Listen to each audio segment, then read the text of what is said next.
इस्लामाबाद में बल्दियाती इलेक्शन आज कराने का हुक्म। इस्लामाबाद हाईकोर्ट ने इलेक्शन कमीशन का 19 दिसंबर का नोटिफिकेशन और 27 दिसंबर का हुक्म कलअदम करार दे दिया। 11 सफ़ात पर मुश्तमिल तफसीली फैसला जारी कर दिया गया। कहा गया कि वफाकी हुकूमत इंतखाबात यकीनी बनाने के लिए इलेक्शन कमीशन की मुआवनत करे। जस्टिस सरबाब मोहम्मद ताहिर ने महफूज फैसला सुनाया। अदालत ने PTI और जमात इस्लामी की दरख्वास्तें मंजूर कर ली।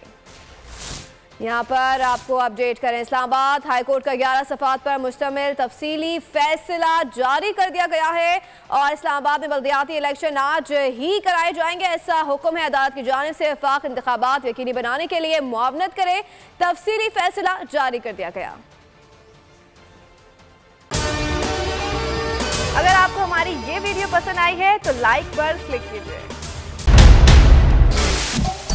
सबसे बड़े चैनल बोल न्यूज के एंकर मखदूम शहाबुद्दीन के प्रोग्राम अब बात होगी ने रेटिंग के तमाम रिकॉर्ड्स तोड़ दिए। मैं हूं मखदूम शहाबुद्दीन और आप देख रहे हैं अब बात होगी। 46% नाजरीन ने बोल न्यूज को देखा।